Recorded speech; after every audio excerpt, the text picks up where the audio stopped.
자, 그 다음에, 요거 있죠. 그죠? 자, 여러분, 이거 수능에서는요, 그 강을 갖다가, 왜냐하면 1950년대 때 미국에서 강을, 자, 이렇게 좀 설명을 드릴게요. 강하세요, 강이 보통 이렇게 생겼잖아요. 자, 이걸 갖다가 이렇게 만들었거든요. 이렇게 만드니까 막 홍수가 막 지고 해서 다시 이걸 갖다가 이렇게 만드는 작업을 해요. 그래서 simplified river라는 표현이 나오잖아요. 그죠? 그러니까 이게 강을 정비해서 이렇게 만들었더니만 오히려 이제 비용이 더 들어. 그래서 원래대로 복원시키는, 그래서 recomplexify니까 다시 복잡하게 만드는 작업을 합니다. 근데 이제 이게 20세기 초반에는 그랬고요. 20세기 후반에는 강정비나 이런 거는 괜찮습니다. 왜냐하면 홍수나 어떤 가뭄이나 이런 것도, 그러니까 이런 게 있습니다. 20세기 초반에 우리가 생태계라든지 이런 걸 잘 모르고 막 인간의 어떤 과학의 어떤 산업화 이런 걸로 인해 가지고 막 만들었는데, 하여튼 20세기 후반에 같은 경우는 우리 이런 걸 충분히 이해해서, 그죠? 늑대의 귀환이라든지 이런 걸로 해가 환경에 관련돼서 상당히 좀 많이 어떤 거를 이렇게 했을 때는 좀 성공적인 이야기도 많았거든요. 예, 그래 보시면 되고. 아무튼 지금 미국은 왜 1900년도 초창기 때 이렇게 마구잡이로 이렇게 강을 갖다 똑바로 이렇게 하다 보니까 생기는 이거를 지금 20세기 후반부터 해서 반성하고 다시 이제 복원하는 작업, 이 개념을 수능에서는 굉장히 많이 한다고 보시면 돼요. 자, 이해 가시죠? 그죠? 그렇게 보고, 자, 그럼 이건 모든 드로잉을 지우겠습니다. 자, 그러면 여기에서 좀 더 말씀드리면 이 이야기를 딱 읽자마자 그 얘기를 알 수도 있는데 그냥 그러지 말고 여기서부터 한번 읽어보시면 이거 나오죠. 그죠? 리스토레이션, 강의 복원입니다. 따라서 또한 커버드 지올러지에서 지질학을 갖다가 커버합니다. 그러니까 그 지질학이 필요합니다. 라도 돼요. 뭐와 함께? 플로우 오브 워터니까 물의 흐름과 함께, 그죠? 그리고 이 물의 흐름이라는 것은 하나의 어떤 요소인데 이게 가장 이게 뭔가 being restored 되는 데 있어서 필요한 것들이죠, 그죠? 그러면 여기에는 지질학이 나오고 혹시 또 다른 어떤 러지가 나오는가, 뭐 몰폴러지가 나오죠, 그죠? 이거는 뭐예요? 스트림 몰폴러지 하면 여기에 몰프가, 여러분 제가 이거 몰프라는 말을 알아도 몰라도 한번 말할게요. 이 모피어스, 그죠? 여러분 매트릭스를 보면 모피어스라고 몰프라는 표현인데 이제 형태란 뜻입니다. 여기에 메타 몰포시스라고 한번 써드릴게요.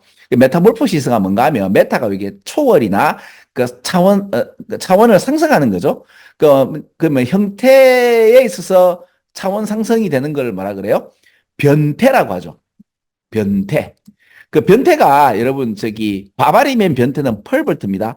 벌트가 방향성인데 방향성에서 조금, 그러니까 방향성을 벗어난 놈들, 원래의 방향성에서부터 벌트가 전향 방향성이거든요. 콘버트는 이제 어떤 그 방향에서 뒤는 거고, 그죠? 예, 전향입니다. 근데 이제 펄벌트는 그 방향에서 벗어나는 놈들이죠. 이거는 이제 바바리맨 변태고요. 요거는 이제 그 아까 같이 형태가 좀 더 차원 상승되는 거죠. 나비의 변태 이런 것들. 이게 메타몰포시스예요. 근데 메타몰포시스란 말이 어렵는데 몰프라는 표현을 형태라고 보면 돼요. 우리가 사람이 갖고 있는 이제 뭐라 그러나 털 이런 거죠. 이런 게 어떤 형태를 띠죠. 그죠? 형성하게 되는 게 있죠. 그죠? 형태를 띠게 되죠.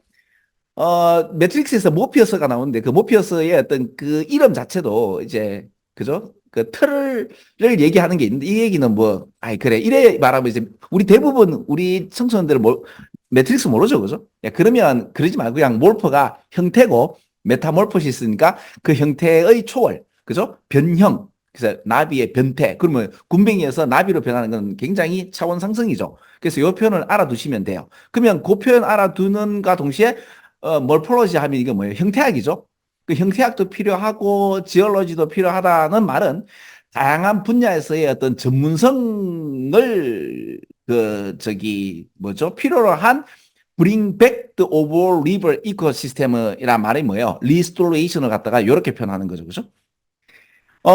이게 여러분 요소까지만 읽었는데 사실은, 그죠? 요거 하나 더 읽었잖아요. 근데 여기에는 지금 리버 폴루션이라든지, 그러니까 그 강에 대한 어떤 오염이라든지, 포린 스피시스에서 이게 뭐예요? 외래종이라든지, 외래종의 도입이라든지, 그리고 이제 인간의 접근을 갖다가 막는 이런 얘기가 여기는 없었죠. 물론 전체를 읽어봐야 되는 건데, 그러니까 요 밑줄이 있잖아요. 사실은 밑줄이 빈칸해도 되거든요. 빈칸으로 되면 이 빈칸 얘기를 이렇게 표현하는 것보다 이게 더 낫겠죠. 그렇겠죠, 그죠? 그러면 요 얘기를 조금 더 figurative, 이렇게 비유법적으로 좀 하게 되면 이런 이야기가 나오는 거겠죠. 그래서 이 밑줄 친 어떤 문구가 의미하는 바는 어떻게 보면 빈칸 문제의 또 다른 버전이라고 보면 돼요. 사실 빈칸 문제는 요약 문제고 그렇죠. 그리고 이제 뭐 주제 문제고 다 그런 겁니다. 그래서 대부분이 이런 문제들은 제일 마지막에 그 뭐죠? 되게 어려운 이야기를 하면서 우리 눈높이에 맞춰서 예를 들어주는데 그래서 결론은 이 얘기야. 알겠니? 이 무지한 중생들아. 뭐 이런 식으로 내가 얘기를 드렸죠. 그죠? 그래서 제일 마지막 걸 읽어봤을 때 대부분이 답이 될 수 있다. 죠. 그럼 4번이 왜 답이 아닌가 하면 without resorting to technology인데 resort to가 뭐예요? 이게 의존하다는 뜻이 있습니다. 테크놀로지 의존하지 않는 게 아니고 뭐 지올로지라든지 몰폴로지라든지 이런 거는 다 테크놀로지에 의존을 하는 거죠. 그렇죠? 그러니까 의존하지 않고서 뭐야 강을 갖다가 이제 리커버를 하도록 강이 스스로가 리커버를 되도록 하는 게 아니고 우리가 적극적인 개입입니다. 그러니까 여러분 지금 강을 정비한다는 이야기가 자체가 지금 되게 좋아졌어요. 그러니까 예를 들어 우리가 생태계를 갖다가 지금 그 통제한다 되게 좋아졌어요. 옛날에는 생태계 관련돼서 표면적인 것만 봐서 그런데 그래서 굉장히 실수를 많이 했죠. 근데 지금은 생태계도 그렇고 강도 그렇고 굉장히 이제 기술이 뛰어나가지고 자연을 갖다가 우리가 거의 컨트롤하면서도 이게 서스테이너빌리티라고 하죠. 그죠? 그 지속 가능성이 있도록 우리가 잘 만듭니다. 상당히 그 발전됐다고 보시면 돼요.